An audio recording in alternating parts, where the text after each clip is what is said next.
Public perception of Taylor Swift's current era centers on a specific image, a high-gloss celebration of a record-breaking tour and newfound personal stability. Millions of listeners focus on the immediate details of her personal life, scanning lyrics for specific nods to her relationship with Travis Kelce. Beneath the high-tempo arrangements, the songs on her latest album describe a specific type of isolation, documenting the effort required to remain grounded while existing as a global commodity. These lyrics use stadium-scale pop to articulate the mechanics of surviving extreme visibility. This gap between the public celebration and the private struggle provides a window into the actual stakes of her recent writing. The opening track of her new album, The Fate of Ophelia, is often categorized as a straightforward tribute to her partner's support.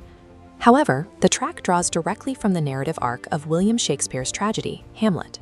In the original play, Ophelia is pushed toward a mental break by the toxic expectations of the men around her, eventually drowning in a stream. Swift uses this end as a mirror for her own life under constant scrutiny. Lyrics about being alone in the tower or a cold bed full of scorpions suggest she viewed her trajectory as a slow descent into a similar type of celebrity-induced melancholy. The song functions as a survival report, where her partner acts as the force that pulls her back from the water. The music video for Opalite drew immediate attention for its high-profile cameos, including actor Cillian Murphy. The video centers on a recurring visual, a viscous, glittery substance. This substance connects back to the video for Antihero, where glitter represented the invasive, monster-like nature of her own fame. In that earlier work, the glitter is shown inside her bloodstream, illustrating how the Taylor Swift brand consumes her identity. In the Opalite video, one character rejects her when she smears him with this glitter, while her current partner chooses to stay within the mess. For Swift, a stable relationship requires a partner who can exist alongside the psychological pressure of her public-facing life. This focus on internal stability appears as far back as her earliest hits. She once described her teenage years as a struggle with girlnextdooritis, the feeling of being perpetually relegated to a friend by those she admired. This perspective changes the weight of songs like You Belong With Me.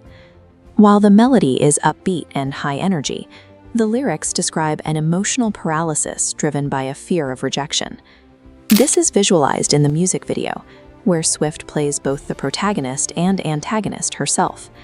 This choice visualizes the divide within her own self-perception, illustrating an internal battle rather than a conflict between two different women.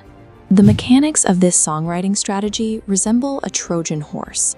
She places anxieties about unlovability and mental collapse inside the structure of a catchy pop melody. Consequently, audiences in massive stadiums dance to lyrics that document periods of severe psychological distress. The polished exterior makes these difficult themes accessible, allowing a mass audience to engage with stories of trauma through the medium of pop. Swift's longevity is tied to this ability to articulate complicated emotional states that listeners recognize in their own lives. Her work is often dismissed as a collection of biographical updates or repetitive gossip.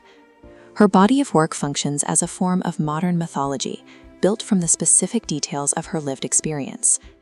To understand the narrative, one must look past the surface-level references and identify the tragedies she is attempting to resolve. Her career suggests that the most effective way to communicate human reality is to wrap it in the most distracting,